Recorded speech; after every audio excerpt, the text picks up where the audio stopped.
Waheguru Ji Ka Khalsa, Waheguru Ji Ki Fateh. My name is Jasleen Kaur and I'm a trans creator on the Guru Granth Sahib project. We're excited to announce the release of the last 10 stanzas of the Var Sat composition by Guru Amardas Sahib. So this composition, just like the first 10 stanzas, is set in the rag or musical mode of Bilaval, which is a rag of auspiciousness, happiness, accomplishment, and determination. And it often is used in shabads that describe a kind of happiness experience through the union with IkOankar, the One. The title of this composition, as you might remember, Var Sat, refers to its structure and form, which is referring to a folk genre based on the 7 days of the week. Guru Amardas Sahib challenges the widespread understanding that certain days are auspicious or inauspicious, and uses that same structure of the calendar week to describe what it is we can be practicing, what habits we can be making, and what deeds we can do. So I thought, similarly to last release, I would talk a bit about the Rahau Line and then look at the first stanza as a whole to better understand that main idea of the Rahau Line. So Guru Amardas Sahib says, Ja ke mastak likhya lekh, ta ke man vasya prab ek Rahau. On whose forehead the writ is inscribed, in the mind of that being, the one Prabhu has dwelt. So in this first stanza, Guru Amardas Sahib is kind of addressing one of the biggest questions we fixate on, which is, regardless of what our religious affiliation or school of thought might be, is like, what is written? What is in our destiny? What makes us fortunate? What makes us unfortunate? Is this something that's destined from the beginning? Is there anything we can do about it? Is it just that this is written for us from the beginning and there's nothing to do, nothing to be done? And these kinds of fixations on these questions especially can be really paralyzing or fear-inducing. And so much of our complex systems of auspiciousness and spiritual currency and ritual are tied up in these questions, or maybe propelled by these questions. So in the first of the 10 stanzas, Guru Amardas Sahib is clarifying things for us.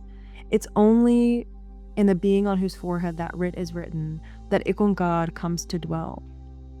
The divine name used here was Prabhu, which you might remember from previous compositions, is a name that highlights the royal and godlike nature of IkOankar, who fulfills this particular role of goodness and compassion. This is the one who's capable of helping us when no one else can.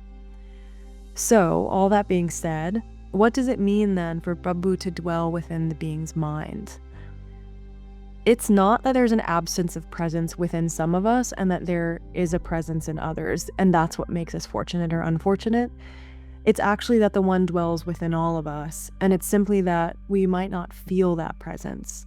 So our question might be how we can come to feel that presence. And Guru Amardas Sahib says this will only happen for us if the writ is written, right? So the clarity we have is just that the writ is the thing that helps us experience the presence in our hearts, but there's not an answer to this question of on whose head that writ is written. But the rest of the stanza kind of clarifies that for us, so let's explore that together. Guru Amardas Sahib says that IkOankar, the primeval being, the all-pervasive one who existed before anything existed, before the beginning of creation, is the creator of creation. So IkOankar not only is the creator of creation, but continues to create creation. And this is a big deal. This is paradigm shifting. This is not a sort of understanding of divinity where the divine creates all things in one fell swoop and then sort of passively watches creation unfold. This is a divine who is active and creative in the world, who is constantly present in a really tangible way in the world, who creates all of us and engages us in attachment to transient things and relationships, which you might remember is how we understand the term Maya. So we're all engaged in our own kind of stuff, in our own businesses and tasks and affairs and struggles in the world. And us being engaged and attached is precisely due to that will of the one that we hear about, that writ that we hear about in the Rahau Line. So we're all oriented in this attachment. We're all busy doing things steeped in the world, and our desires are constantly increasing. We all know this. We all experience this in our own ways. We become insatiable. We become dissatisfied. We're constantly looking for more. But we might not be able to see then, when we're so entangled, that the thing to disentangle us, to keep this attachment from overpowering us, is the kind of love and devotion that happens when we are single-mindedly sort of attached only to the one. We're engrossed in this phenomenal world and the transience of our things and our relationships, and we don't spend any time or effort cultivating love for IkOankar. We sort of get ourselves stuck in this cycle of birth and death, and we can understand that as like sort of the classical understanding of birth and death literally in like multiple lives, and also the way that we like go through many cycles within a day. We become different versions of ourselves throughout our lives. But the bottom line is we waste these precious lives. We waste this precious time, and then we leave this world having kind of squandered the opportunity of this human life. So what is the solution then? Guru Amardas Sahib says it's by engaging with the eternal wisdom, by being guided by that wisdom, that we gain an awareness of the true purpose of this time and these lives, which is to experience connection with IkOankar, to feel that presence within our hearts. And if we can offer ourselves to that wisdom and really be guided by it, which requires a kind of chipping away at our egos, then we can gain insights about that one and come to intimately know that one. And all of those dramas and plays of the world end for us. All of that like show of the physical world no longer carries much weight.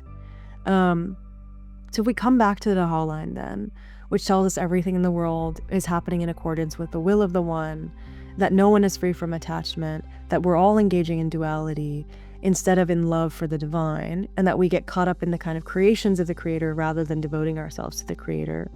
And if we return to that commonly asked question about luck or destiny or fortune or misfortune, we'll find that Guru Amardas Sahib is showing us that the real reflection ought to be on what we're doing, that we're not passive recipients of some kind of destiny or luck or fortune, that we ought to reflect on our forgetfulness, on our engagement with worldliness, and on our wasted time.